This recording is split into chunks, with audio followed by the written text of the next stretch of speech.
नमस्कार, आप देखना शुरू कर चुके हैं आई इंडिया और मैं हूं डॉक्टर पंकज सिंह गौर। और एक बार फिर से आई इंडिया के पैनल आपके लिए ये बैठ चुका है और आप लोग परिचित ही हैं। जैसा कि पिछले एपिसोड में आपने देखा था कि यही पैनल आपको ये बताने की कोशिश कर रहा है लगातार कि इस बार त्रिस्तरीय पंचायत चुनाव में जो आरक्षण का फार्मूला है वो कैसे लागू होगा। तो पहले एक बार फिर से परिचय करा देते हैं। एक तरफ हमारे बैठे हुए हैं अमित भदौरिया जो कि हाई कोर्ट के अधिवक्ता हैं, और दूसरी तरफ हमारे साथ बैठे हुए लाल सिंह यादव जो कि राजनीतिक विशेषज्ञ हैं। पहले भी हम बार बार इसलिए बताते हैं, जब 5 साल पहले त्रिस्तरीय पंचायत के चुनाव हुए थे तो यही पैनल आप लोगों को बहुत अहम और बहुत ही सटीक जानकारी दे रहा था और आपकी लड़ाई भी हाई कोर्ट से लेकर सुप्रीम कोर्ट तक लड़ रहा था और आपकी जीत हुई थी। तो ऐसे में हम लगातार यानी आई इंडिया लगातार आपको बहुत सारी बारीकियों से जो है बारीकी जानकारी उपलब्ध करा रहा है। तो पिछले एपिसोड में आपने देखा था जिसका शीर्षक था, आई इंडिया ने अपने एक वीडियो डाला था जिसमें त्रिस्तरीय पंचायत चुनाव में इस बार क्या रहेगा आरक्षण लागू करने का फार्मूला, जानिए आई इंडिया के पैनल से। तो यही वो पैनल था। बहुत सारे लोगों का कमेंट आया और उन्होंने जानकारी चाहिए। बहुत सारे ऐसे जनपद हैं जहां से जानकारी चाहिए गई कि उनके यहाँ आरक्षण का क्या रहेगा, कैसे उनके यहाँ की सीट क्या रहने वाली है। तो आज ये जो पैनल है फिर से आपको कुछ ऐसी जगहों के बारे में अभी से बताने जा रहा है कि संभावित आरक्षण वहाँ पर फिलहाल इस बार क्या लागू होने वाला है। जब हम लोग बातचीत कर रहे हैं, ये एपिसोड जो है 26 सितंबर का है, जिसमें आपको बता रहे हैं कि जो कमेंट आए थे उनके बारे में। तो शुरुआत हम कर लेते हैं हमारे बगल में बैठे अमित भदौरिया जी से, हाई कोर्ट के अधिवक्ता हैं। आपके पास बहुत सारे आप लोगों से जानकारी चाह रहे थे। जी, बहुत बहुत नमस्कार। हम अपने सारे दर्शकों का अभिवादन करते हैं। आप लोगों के इतने अच्छे कमेंट आए, आप लोगों ने इतने अच्छे से स्वीकार किया, जिसके लिए आप सभी का बहुत बहुत अभिवादन। आप सभी लोगों ने कमेंट करके अपनी ग्राम सभाओं का आरक्षण जानना चाहा। देखिए, हम जो आरक्षण आपको बता रहे हैं वो इसलिए बता रहे हैं कि आपको सजग रहने की आवश्यकता है। बहुत सारे गांव पंकज जी ये आए कमेंट की हमारे गांव का क्या आरक्षण रहेगा, कैसे रहेगा, संभावित आरक्षण क्या रहने वाला है। तो उस पर हम आपको कुछ गांव के, चूँकि प्रोसेस है पूरे गांव में हमने आपको बताया था कि 3 लिस्ट बनानी पड़ती हैं। पहली लिस्ट एससी की उस पूरे ब्लॉक की क्या परसेंटेज है वो बनाते हैं, फिर उसके बाद ओबीसी की परसेंटेज पूरे गांव की क्या है, पूरे ब्लॉक की क्या है, प्रत्येक जनपद प्रत्येक गांव वाइज, और फिर उसके बाद सामान्य की क्या प्रतिशत है उसको हम बनाते हैं और उस आधार पे हम संभावित आरक्षण को निकालते हैं, जो हमने कुछ गाँव का निकाल रखा है और अभी अपने दर्शकों को को बताने की कोशिश करेंगे। बिल्कुल। तो देखिए दर्शक, इंतजार करें कि जो आपके पास डेटा आ चुका है, जो आंकड़े आपके पास मौजूद हैं, आपके अपनी ग्राम पंचायत में संभावित आरक्षण क्या रहने वाला है, ये नमूने के तौर पर आपको बता रहे हैं। क्योंकि बहुत सारी जानकारियां जुटाने में बहुत सारा समय लगता है और जब से आपने पहला एपिसोड देखा और कमेंट आपने किया तब से डाटा खंगालना आप लोगों ने शुरू कर दिया। आपके पास बहुत सारे डाटा मौजूद हैं। तो नमूने के तौर पर जो आपको जानकारी देंगे वो संभावित आरक्षण होगा, ये पक्का है, क्योंकि बहुत ही ऑथेंटिक तरीके से आपके पास जानकारी लेके आए। ऐसे में हम एक राजनीतिक विश्लेषक को भी लेकर के आपके सामने हाजिर होते हैं, क्योंकि पिछली बार आपने सुप्रीम कोर्ट तक लड़ाई लड़ी थी और आरक्षण को लागू कराने के लिए बहुत सारे जतन आपने किए थे। इधर विधि विशेषज्ञ हैं तो इधर राजनीतिक विश्लेषक हैं, चूंकि कहीं से चूक ना होने पाए। तो लाल सिंह यादव जी, आप क्या दूर करने वाले हैं दर्शकों की जो भ्रांतियां हैं, जानकारियां हैं, क्या देने वाले हैं आज? बहुत बहुत धन्यवाद आपका।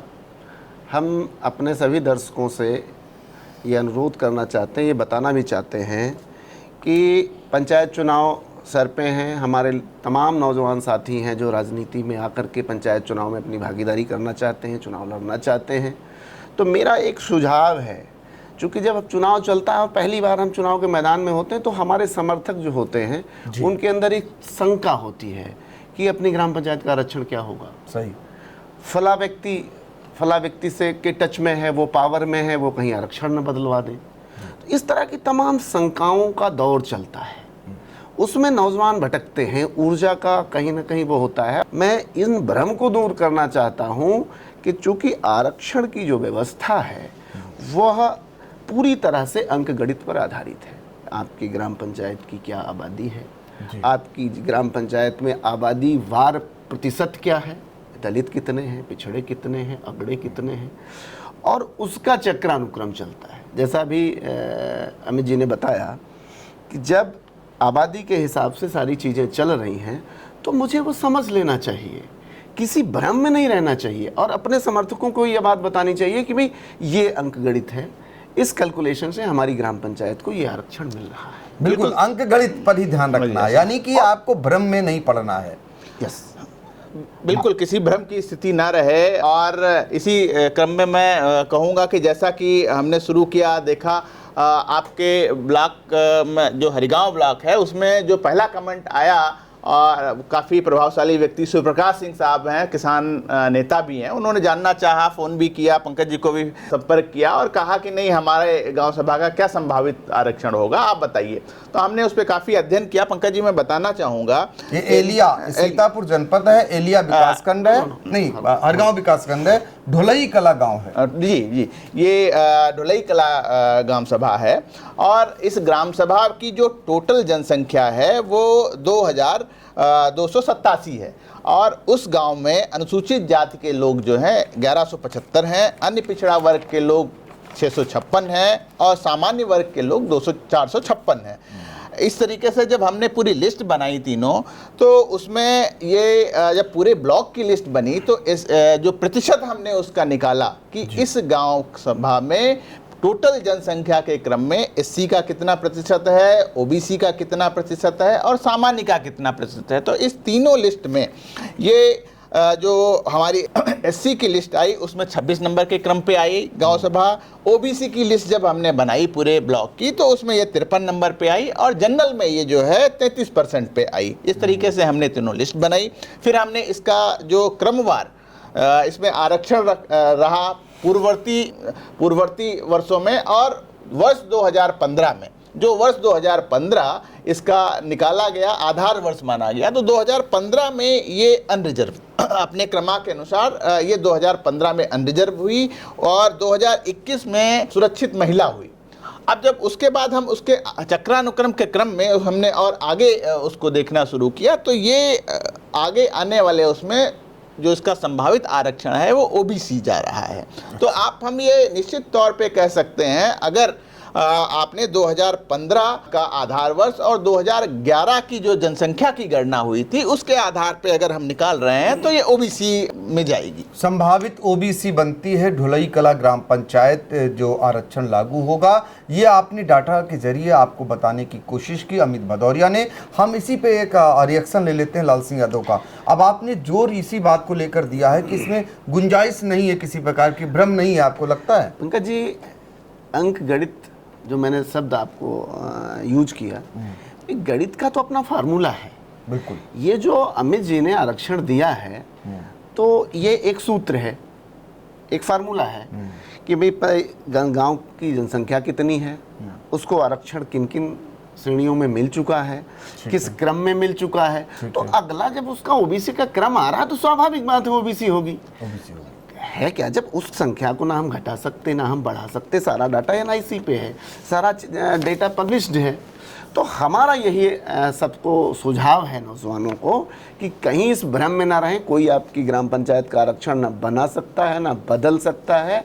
जो आपका अंक गणित में है, जो आबादी प्रतिशत है और क्रम में है, वही रहेगा। देखिए, आरक्षण का फार्मूला जिस पर हमारा विशेषकर फोकस है, चूंकि ऐसे में कुछ शक्तियां ऐसी भी सक्रिय हो जाती हैं जो ये कहते हैं कि हम आपका जो है आरक्षण आपके मन मुताबिक करा सकते हैं। इसके भ्रम में ना पड़िएगा, ना इसके चक्कर में पड़िएगा, चूंकि यहाँ सिर्फ अंक गणित का खेल चलेगा जो हमें इधर अमित भदौरिया बता रहे हैं और स्थिति को स्पष्ट कर रहे हैं लाल सिंह यादव। अब बहुत सारे दर्शक ये जानना चाह रहे होंगे, क्योंकि आपके पास बहुत सारे जनपदों के जो है कमेंट आए थे, बिल्कुल पंकज जी, उनके बहुत बारे में सारे बताइए। कमेंट आए, बहुत सारा वो हुआ। तो हम सीतापुर के बगल में जो जनपद है, अपना जनपद लखीमपुर है, उसका एक बहुत बड़ा कस्बा है मितौली।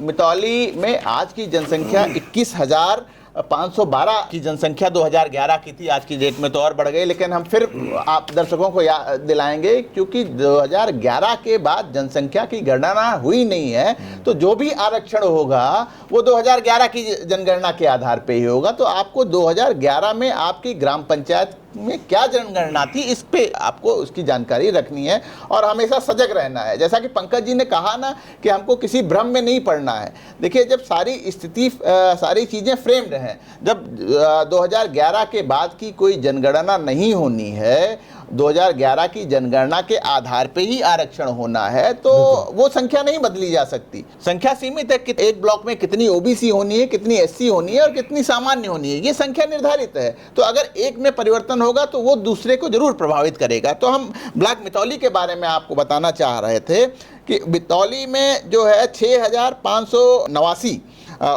जो जनसंख्या है वो एससी की है, ओबीसी की जनसंख्या 9,372 है और जनरल की जो जनसंख्या है वो 5,551 है। इस प्रकार से जो कुल जनसंख्या का प्रतिशत है वो एससी का 30.62%, ओबीसी का 43.56% और जनरल का 23.80% है।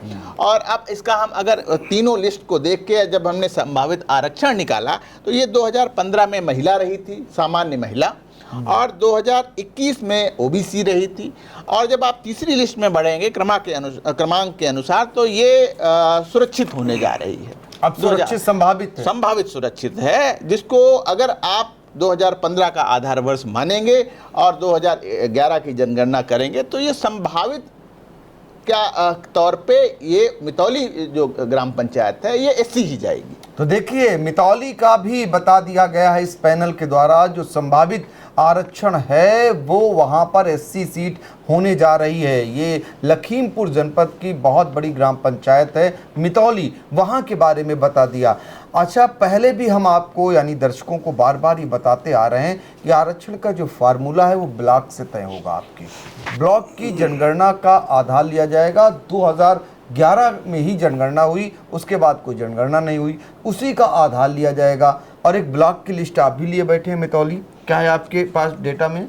मैं बस वही देख रहा था जो अमित जी भी बता रहे थे, वही अक्षरशः लागू मैं होगा। उसको मैं देख रहा था और मेरे भी कैलकुलेशन में जो मैं जहाँ तक समझ पा रहा हूँ, श्योर मितौली शेड्यूल कास्ट के लिए ही आरक्षित होने जा रही है। बिल्कुल, मितौली से आगे बढ़िए आप जरा। जी, तो मैं आगे बढ़ता हूँ। हमारे पास सबसे ज़्यादा जो कमेंट आए, क्योंकि समय बहुत कम है और एक एक उस पर निकालना पड़ता है, तो अगला कमेंट जनपद फर्रुखाबाद से है और फर्रुखाबाद के बारे में बताना चाहूँगा। फर्रुखाबाद का जो ब्लॉक कायमगंज है उसकी ग्राम सभा है अतियारीपुर जदीद। अतियारीपुर जदीद की जो टोटल जनसंख्या है वो 6,162 लोग 2011 के आधार पे है। वहाँ पे एससी का 20.18 है, ओबीसी का 65.68 है और जनरल का 14.17% है। और ये 2015 में अनरिजर्व रही, 2021 में ओबीसी महिला रही और जो अब संभावित आरक्षण उसका होने जा रहा है वो 2026 में एससी महिला होने जा रही है। देखिए, ये भी एक आपको संभावित आरक्षण के बारे में हम सिर्फ सीतापुर लखीमपुर ही नहीं, उत्तर प्रदेश के तमाम ऐसे जनपद जहां से हमें कमेंट मिल रहे हैं और उनके डाटा हमारे सहयोगी और जो जानकार हैं और जो इसी को लेकर के पिछली बार तमाम आपको जानकारियां उपलब्ध करा चुके हैं हाई कोर्ट के अधिवक्ता अमित भदौरिया, जो आपके लिए लड़ाई लड़ते हैं कोर्ट तक और आपको ये डेटा दे रहे हैं जिसके जरिए आप भ्रम की स्थिति में ना रहिए। अभी से माइंड मेकअप कर लीजिए। अब इसके बाद अगला कौन सा जिला है? जी बिल्कुल बताना चाहेंगे। जैसे आप भ्रम की स्थिति कह रहे हैं, हमारे अपने दर्शकों से भी कहना चाहेंगे कि हम आपको बाय नेम और आपके गांव से तो संबोधित कर ही रहे हैं, आपको बाय नेम संबोधित कर पाएँ, इसके लिए जब भी आप अपना कमेंट्स लिखिए कमेंट बॉक्स में, तो आप अपना नाम और मोबाइल नंबर जरूर उसमें अंकित करिए, जिससे कि जब भी हम बताएं आपके ग्राम सभा को लेके तो हम आपके नाम से संबोधित करें कि आपने अपने गांव के बारे में पूछा है। अब हम आगे, जैसे बाराबंकी जनपद का हरक ब्लॉक है, हरक ब्लॉक का एक सेठमऊ गांव है जिसके बारे में हमने आंकड़े निकाले। सेठमऊ एक बड़ी ग्राम पंचायत है वहां की, जहां 5464 जनसंख्या 2011 के आधार पे थी और वहां पे SC 28.35% था, OBC 34.19% है, जनरल जो है 37.46% है। ये 2015 में महिला थी, सामान्य महिला थी पंकज जी, 2021 में सामान्य थी और 2026 में जब हम क्रमागत आते हैं तो ये संभावित के तौर पे सुरक्षित होने जा रही है। SC के लिए ये सुरक्षित रहेगी। बिल्कुल, अनुसूचित जात के लिए ये सीट जो है सुरक्षित हो सकती है, ये संभावित जो है आरक्षण आपको बता रहे थे। अब देखिए बाराबंकी जनपद तक की हमने सूचना दे दी, तो आप समझ सकते हैं कि लखीमपुर, बाराबंकी बराबर हम कई जनपदों को आपको बता रहे हैं और आगे हम और भी बड़े पैमाने पर डेटा लेकर बैठेंगे और बहुत सारी शंकाओं को भी दूर करेंगे और आपके लिए सुगम रास्ता बनाएंगे, ताकि आप अननेसेसरी मैदान में कूद गए और पता चला कि वहाँ उस रिंग में उतरने के काबिल ही आप नहीं हैं। तमाम तरीके की जो गांव में वैमनस्यता हो जाती है उससे आपको बचाने का प्रयास रहेगा, क्योंकि पहले से ही पता चल जाएगा आपकी सीट क्या होने वाली है। अगला नंबर कहाँ का है, किस जनपद का, किस ब्लॉक का? जी, पुनः मैं फिर वापस आता हूँ आप सीतापुर जनपद में, और वरना हमारे पास कमेंट आपके बॉक्स में मैंने देखे पूरे उत्तर प्रदेश से लोग जानना चाह रहे हैं, गाजीपुर, बलिया, अमरोहा, बांदा, बहराइच, गोंडा। हम सभी दर्शकों को उनके ग्राम पंचायत को क्रमानुसार बताएंगे भी, लेकिन ग्राम पंचायत का आरक्षण निकालने के लिए कम से कम 1 से 2 घंटे लगते हैं। जब आप तीनों लिस्ट मैच करते हैं, हर जनसंख्या देखते हैं, तो समयाभाव के कारण हम सारे दर्शकों का जवाब नहीं दे पा रहे हैं, लेकिन हम आगे आपके माध्यम से लगभग सभी लोगों का देना चाहेंगे।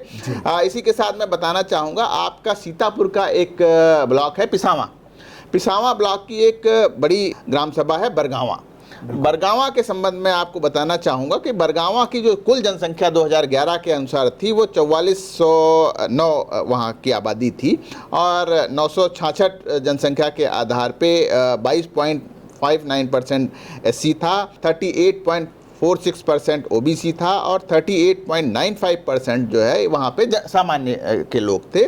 2015 में वो सामान्य महिला थी, 2021 में जो पूरा था वो OBC थी और अब संभावित आरक्षण जो है वहाँ पे भी SC का होने जा रहा है। देखिए सीतापुर की बरगावा ये ब्लॉक है पिसावा और सबसे बड़ी ग्राम पंचायत है। वहाँ पर जो संभावित इस बार प्रधान पद के लिए आरक्षित सीट रहने वाली है वो अनुसूचित जाति के लिए यानी SC के लिए संभावित रहने वाली है। तो ये आपका डेटा हो गया कंप्लीट। जो इधर सारी व्यस्तता की वजह से जो भी निकाल पाए हैं, हम 4 से 5 गांव का निकाला है, लेकिन हम जितने भी दर्शक हैं आपके माध्यम से बता दें, हम लगभग सभी का आपके चैनल के माध्यम से सभी को बताएंगे कि उनका क्या संभावित है और उनको कैसे सजग रहना चाहिए। बिल्कुल, देखिए प्रयास करिए, आपको सब कुछ मिलेगा। डेटा कहाँ से मिलेगा ये भी आपने बताया, और ये हवाई नहीं बात हो रही, इसलिए नहीं बात हो रही, ये सब डेटा के आधार पर हो रही है।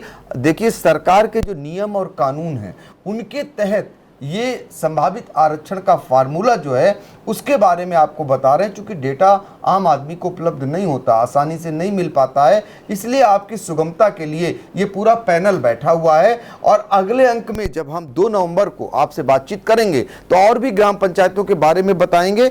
अभी लाल सिंह यादव से आखिरी चल करके हम एक और भी कमेंट लेंगे, आपके लिए और भी जानकारी जुटाने की कोशिश करेंगे।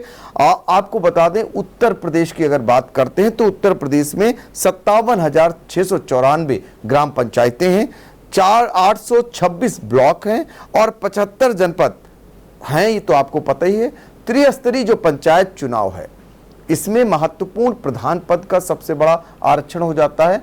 फिर आगे चलकर अगर बात करते हैं जिला पंचायत सदस्य और फिर उसके बाद ब्लॉक प्रमुख, फिर तो आगे चलकर जिला पंचायत अध्यक्ष का आरक्षण होगा। लेकिन जानना लोग यही चाहते हैं। इस बीच में BDC के लिए भी आरक्षण का जानने का प्रयास करते हैं, लेकिन चूंकि इतना ज़्यादा डेटा कलेक्ट कर पाना, जुटाना, उसको समराइज कर पाना बड़ा मुश्किल होता है। प्रधान पद बहुत महत्वपूर्ण होता है, वो हम लोग कोशिश कर रहे हैं। जिला पंचायत सदस्य और ब्लॉक प्रमुख के लिए भी जानकारी आपको देंगे।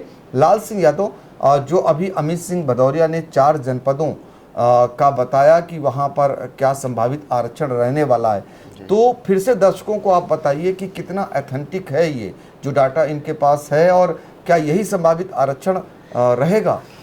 बिल्कुल, मैं ये बताना चाहता हूँ, चूँकि ये जो डाटा है कोई हमारा डाटा नहीं है। ये डाटा जो विगत चुनाव हुए हैं वो ये सारी सूचियाँ चस्पा की जाती हैं। जब आरक्षण बनता है तो उस ग्राम पंचायत की आबादी, उसकी शेड्यूल आबादी, उसकी ओबीसी आबादी, उसकी जनरल आबादी, उसका प्रतिशत और उसका क्रमवार, वो इसलिए पारदर्शिता लाने के लिए। लेकिन दिक्कत ये है हमारे नौजवानों के साथ, चूँकि ये मेरे साथ भी हुआ, जब हम लोग शासन से लौटे तो यहाँ आते आते तो ये हुआ कि नहीं, अगर विकास करना है, तरक्की लानी है गांव में, तो कम से कम वहाँ का जो मेन पद है प्रधान, वो हमारे पढ़े लिखे लोगों के साथ और जानकार लोगों के हाथ में होना चाहिए, तभी विकास हो सकता है। कैसे होगा? मेरी गाँव तो मुझसे मैंने जो जानकारी की, चिंता मत करो, मैं आपका वो करा दूंगा, ऐसी भ्रम की स्थिति होती है। तो हमारे कहने का मतलब है ये भ्रम की स्थिति ना रहे। किसी भी व्यक्ति को आप ये उसमें ट्रैपिंग में न जाएं कि नहीं मैं करा दूंगा और ऐसे करा दूंगा। मैंने देखा है पब्लिक में इस तरीके की अफवाहें चलती हैं कि नहीं भाई वहाँ से हो जाएगा, ऐसे हो जाएगा, वैसे हो जाएगा। कुछ नहीं होने वाला। आप अपना ग्राम पंचायत का आंकड़ा देख लीजिए, और अगर आपको ज़रूरत है तो मैं फार्मूला बताने के लिए, जैसे मैंने फार्मूला बताया, अमित जी ने बताया, तो फार्मूला वही है। जब आप इसको देखेंगे कि 2021 का आरक्षण कैसे बना था, जैसे मैं क्या हम लोग कैसे कर रहे हैं, हम 21 में ये ओबीसी क्यों हुई, तब हमने इसमें पाया कि ये ओबीसी इसलिए हुई कि चूंकि इसका ओबीसी का क्रम बनता है और इसकी आबादी है, तो इसलिए ये टोटल अंकों का और अंक गणित का है। कहीं भ्रम में न फंसें, किसी से आरक्षण करवाने की उम्मीद में ना रहें कि हमारे यहाँ का आरक्षण अमुक व्यक्ति बदलवा सकता है या कर सकता है। जानकारी करने के बाद खूब मेहनत से चुनाव की तैयारी करें, ये मेरा संदेश है। देखिए, यही बार बार जोर दिया जा रहा है इस पैनल के द्वारा, ये वो आंकड़े हैं, ये आंकड़े जुटाए हैं, इन लोगों के द्वारा ये आंकड़े जुटाए गए हैं। इन्हीं आंकड़ों के आधार पर बाराबंकी के एक ब्लॉक की पूरी सूची आपके पास मौजूद है, और इसमें आप देख सकते हैं कैसे पूरा एक डेटा जो है वो इसमें पूरा कलेक्ट किया गया है। इसी आधार पर ये पैनल आपको बताता है। तो अगली बार 2 नवंबर को जब हम फिर मिलेंगे, ये टीम फिर आपको मिलेगी, तो और तमाम जानकारियों के साथ, संभावित आरक्षण के साथ आपको मिलेगी, और कई जनपदों का दायरा भी बढ़ने वाला है, यानी उनकी भी जिज्ञासाओं को दूर करने वाले हैं। लिहाजा अमित भदौरिया जी की उस अपील पर ज़रूर गौर करें जो आपने कहा है कि आप अपना नाम, ब्लॉक, जनपद और अपना मोबाइल नंबर ज़रूर उसमें कमेंट बॉक्स में दें, ताकि आपको रिप्लाई किया जा सके, आपको बताया जा सके। तो देखते रहिए, हम लोग हर हफ्ता ऐसे ही मिलेंगे और आपको बहुत ऑथेंटिक तरीके से आरक्षण को लेकर, जो संभावित आरक्षण है, उसकी जानकारी आपको उपलब्ध कराते रहेंगे। हम तीनों को दीजिए इजाजत। नमस्कार। Sai Sanjeevani hospital, station road, Sitapur. Sitapur का पहला मल्टी स्पेशलिटी हॉस्पिटल, जहां आपको जनरल फिजिशियन, हड्डी रोग, स्त्री रोग, जनरल सर्जरी, नाक कान गला और न्यूरो के डॉक्टर उपलब्ध हैं। साई संजीवनी में आयुष्मान कार्ड धारकों का मुफ्त इलाज और टीपीए कार्ड धारकों के लिए कैशलेस सुविधा उपलब्ध की गई है। हॉस्पिटल में आईसीयू, वेंटिलेटर, बाईपैप व डायलिसिस की सुविधा भी उपलब्ध है। Sai Sanjeevani hospital, station road, Sitapur.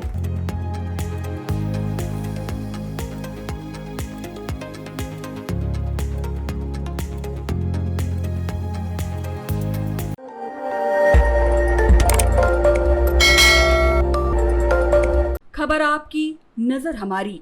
देखते रहिए आई इंडिया।